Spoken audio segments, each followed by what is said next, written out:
Good mornings, my dear children. I hope you are fine. देखिए पिछले video में हम आपको वर्ब्स के जो काइंड्स हैं उनके बारे में एंड ट्रांजिटिव इंट्रांजिटिव वर्ब्स के बारे में डिटेल्स से बताए थे। आज हम जानते हैं लिंकिंग वर्ब्स के बारे में और नेक्स्ट प्रोग्राम्स के बारे में। आइए 29 डेट्स में देखते हैं क्लास 9th और 10th के बच्चों के लिए द वर्ब्स क्रियाएं, जैसे कि आपको भली भांति पढ़ा दिया गया है और उसमें द वर्ब्स में यानी पढ़ाया गया था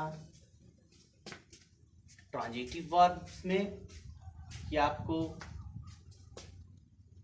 दो यानी ऑब्जेक्ट्स जिसमें मिलेंगे वे ट्रांजिटिव वर्ब्स होते हैं, लेकिन यहाँ पर ऑब्जेक्ट्स होते हैं, लेकिन यहाँ पर ये नहीं बताया गया था कि दो होते हैं कि एक ही होते हैं। तो आइए पढ़ते हैं transitive verbs with two objects, यानी दो ऑब्जेक्ट्स के साथ।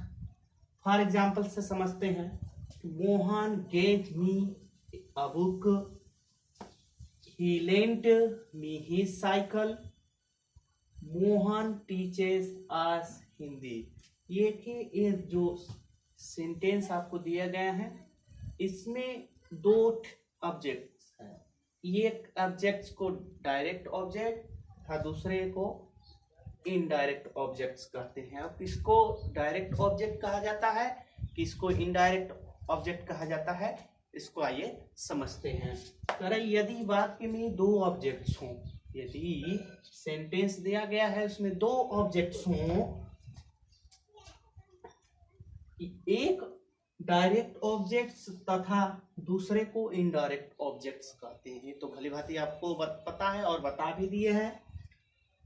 इनडायरेक्ट कहते हैं यदि वह निर्जीव को दर्शाता है तो वह डायरेक्ट ऑब्जेक्ट होगा, तथा जो सजीव वस्तुओं को दर्शाता है वह इनडायरेक्ट ऑब्जेक्ट्स होगा।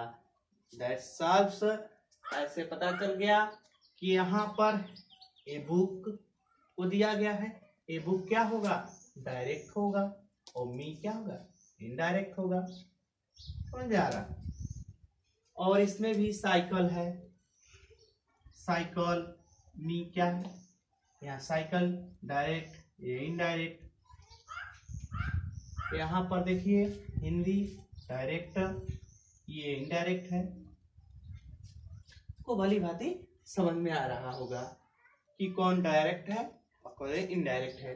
यानी जो डायरेक्ट ऑब्जेक्ट किसे कहते हैं, जो निर्जीव को दर्शाता हो, इसमें जान न हो, ऐसे दर्शाते हैं। और जो इनडायरेक्ट ऑब्जेक्ट सजीव वस्तुओं को दर्शाता है। समझ में आ गया होगा, हमको तो लग रहा है भली भांति आपको एग्जाम्पल से भी समझ में आ गया। आइए पढ़ते हैं लिंकिंग वर्ब्स। लिंकिंग वर्ब्स क्या होते हैं, यदि वर्ब के बाद कोई ऑब्जेक्ट न जुड़कर कोई कॉम्प्लीमेंट जुड़ता है तो वह लिंकिंग वर्ब कहलाता है। भाई अब इसमें कोई ऑब्जेक्ट न जुड़कर इसमें कॉम्प्लीमेंट जोड़ा जाएगा। भाई कॉम्प्लीमेंट क्या होते हैं, यहाँ पे देखिए कॉम्प्लीमेंट क्या होते हैं। कॉम्प्लीमेंट यानी पूरक कोई नाउन या एडजेक्टिव हो सकता है। कॉम्प्लीमेंट कोई नाउन या एडजेक्टिव हो सकता है।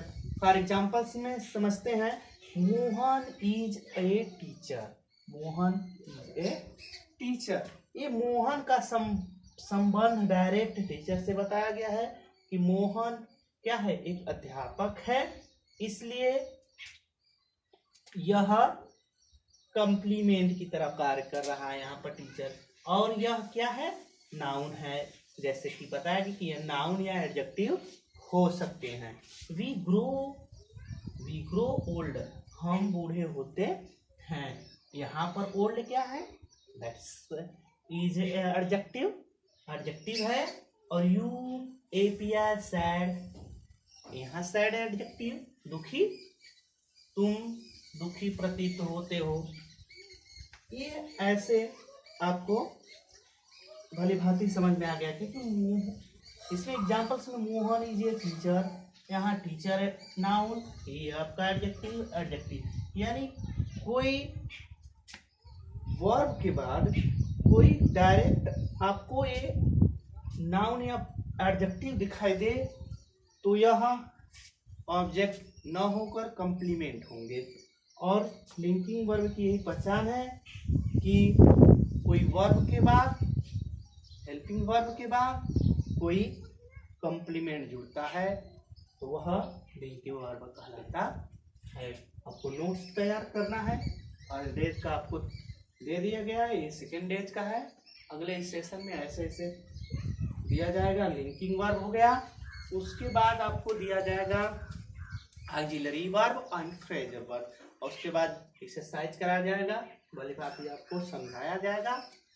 आपको नोट्स को तैयार कीजिए और अच्छे से पढ़िए। Stay home and stay safety. Thanks.